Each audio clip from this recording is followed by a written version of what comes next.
TV और आज डंडा प्रखंड के भिकी पंचायत में श्री राधेश्याम स्वर्गीय आज उनका पुष्पमाला देकर आज कार्यक्रम को स्टार्टिंग किया गया। मुख्य अतिथि के रूप में मंत्री रंका गढ़वा विधानसभा के गिरिनाथ सिंह और आरजेडी से जिला अध्यक्ष आज इस कार्यक्रम में उपस्थित हैं और आज जानने का प्रयास कर रहे हैं और काफ़ी संख्या में भीड़ है। क्या कहेंगे सर? देखिए, आज स्वर्गीय राधेश्याम ठाकुर जी के पुण्यतिथि के अवसर पर मूर्ति अनावरण के अवसर पर हम लोग यहाँ उपस्थित हुए थे और जिस व्यक्ति का मूर्ति अनावरण हुआ है, ये व्यक्ति डंडा प्रखंड को छोड़ दीजिए जिले में अलग पहचान रखते थे। हम बहुत करीब से जानते थे इसलिए क्योंकि जब नए नए राजनीतिक में आए थे, नया एकदम पढ़ाई लिखाई कंप्लीट करने में जब हम आए थे 2011 में, तो पहला व्यक्ति थे कि जब घूमने आए तो इन्हीं के यहाँ बैठे थे और इनके द्वारा ही गाइडलाइन किया गया कहाँ कहाँ कौन अपने लोग हैं, कौन इस क्षेत्र में प्रखंड में कौन क्या कर रहे हैं। सब लोग हम लोग एक साथ टीम बनाकर भावना से काम करते थे और रात हो बिरात हो कभी भी आते थे। 1-1 बजे रात इनके यहाँ उठ के बेचारे बिस्कुट पानी जरूर पूछते थे, रात में भी खाना खा के जाऊँ चाहे कहीं से आऊँ, इस प्रकार घूमते थे, जरूर पूछते थे बेचारे। वैसे पुण्यतिथि का आज हम लोग ने अनावरण किया है और मैं कहना चाहता हूँ जो समाज सेवा क्षेत्र लोग बने हैं उन सबसे मेरा विनती निवेदन है कि समाज सेवा का जो परिभाषा इन्होंने दिया है उसके पक्ष में हम लोग चलने का प्रयास करते हैं, क्योंकि इनका जो विचारधारा था समाज में अंतिम पायदान जो व्यक्ति खड़ा है उसको कैसे आगे लाया जाए। क्योंकि हम जिस पार्टी से बिलोंग करते हैं, राष्ट्रीय जनता दल, उस पार्टी का उत्थान इसलिए हुआ था कि गरीब समाज में जो अंतिम व्यक्ति में जो समाज में सबसे पिछड़ा वर्ग है उसको कैसे आगे लाना है। और लोहिया कपूरी जी के साथ रहने वाले लोग हैं लोग और उसी भी सोशलिस्ट विचारधारा के लोग थे और इन्हीं पक्ष में हम लोग चलने का प्रयास कर रहे हैं। आज बहुत खुशी है कि जिस जगह पर इनको स्थान मिला है, साक्षात महादेव हैं, साक्षात महादेव के प्रांगण में इनको जगह देने का लोग काम किया है और यहाँ के लोग खुशनसीब हैं कि जब भी रोड से गुजरेंगे तो हमारे बीच नहीं रहते हुए भी प्रायः लोगों को दर्शन देंगे। अपने सुख दुख इनके सामने आप रख सकते हैं, नमन करके इनके चरणों में अपना शीश झुकाकर, क्योंकि लोग जब चले जाते हैं तो लोग उनकी अच्छाई को याद रखता है।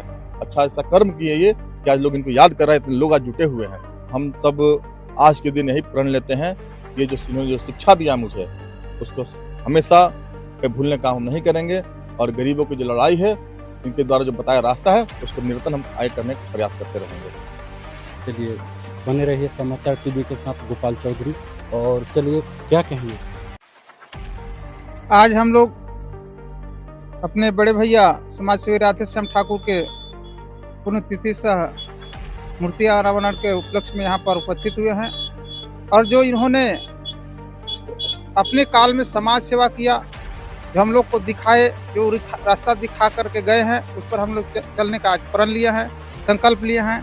उनका कारवा को हम लोग टूटने नहीं देंगे और जो भी यहाँ पर उपस्थित हुए उनके अनुयायी, उनके साथी, उनके समकक्ष लोग थे, सभी ने इनके जाने के बाद उनका सराहना करते हैं, उनके गुणों को गाते हैं, बखान करते हैं और हम सब लोगों से चाहूँगा, निवेदन करूँगा कि जो उन्होंने रास्ता दिखाया है उस पर सभी लोग चलने का काम करें।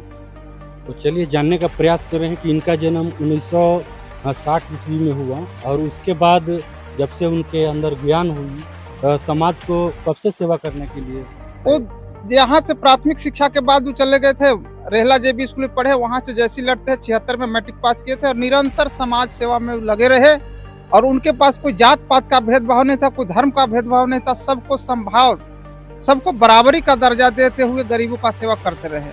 सब दिन अपना जो है से जीवन अंत कर दिए समाज सेवा में। अब क्या लग रहा है कि इस क्षेत्र के लिए तो समाज सेवी के रूप में उनकी मृत्यु हो गई, लेकिन ऐसा क्या ये क्षेत्र से समाज सेवी आएंगे? तो क्योंकि देखिए शेर पर पसेरी होता ऐसा नहीं है, लेकिन जो उन्होंने अपने काल में काम किया, मुझे नहीं लगता है कि वर्तमान में कोई सा व्यक्ति है। आज जो समय बीत रहा है ना, कोई किसी को पूछने वाला नहीं है, सब रिश्वतखोरी चल रहा है। इनके शासन में जो हुआ, जो इन्होंने करके गए उसको भी आगे बढ़ाते लगे लोग रहे तो कोई कमी नहीं होगी। चलिए स्वर्गीय जो राधेश्याम ठाकुर जी का आज जो पुष्पमाला देकर आज उनको परिवार के बारे में हम जानने का प्रयास करेंगे। उनको कुछ कर रहे होते भाई? देखिए उनके वो अपने 7 भाई होते हैं, जिसमें मैं भी उनका एक भाई हूँ। उनके 3 लड़के हैं और हम सभी लोग प्रयास करते हैं कि उनके पद चिन्हों पर चले और अभी तक कारवा उनकी चलती रही है। ऐसे भी जब अपने लोग आते थे मड़ई में जो है से बैठल रहते, चौकी 2 लगी रहती थी, आज भी चौकी लगी है। और मेरा यही संकल्प होगा कि वो जो रोटेशन था वो बरकरार रहे, कोई वहाँ पर उपेक्षित न महसूस, तो ये न जाने कि वो नहीं है तो हमको कोई कमी खल रहा है, इसको हम लोग पूरा करने का प्रयास करेंगे। चलिए सर, क्या समाज से भी वीडियो लोग पैदा होते हैं, जो इन्होंने छाप इस गांव में, इस पंचायत में, इस डंडा प्रखंड में इन्होंने जो लड़ाई लड़ा, हर लोग में अपना अपना कुछ अलग क्षमता रहता है, लेकिन हमको नहीं लगता है कि अभी फिलहाल पे कोई राधेश्याम ठाकुर पैदा होगा। बहुत बहुत ठीक है, बहुत विचार का अच्छा थे राधेश्याम जी, ऐसा ही होना चाहिए। उनका जो विचार था सही था।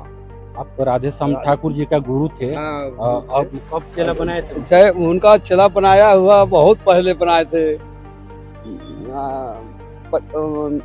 400 वर्ष हो गया। बहुत अच्छा मार्ग पर चलने वाले थे, सबको लेकर वो चलते थे, गरीब अमीर को वैसा ही चलना चाहिए। जय भारत। चलिए, जब तक के लिए बने रहिए। आपके साथ गोपाल चौधरी।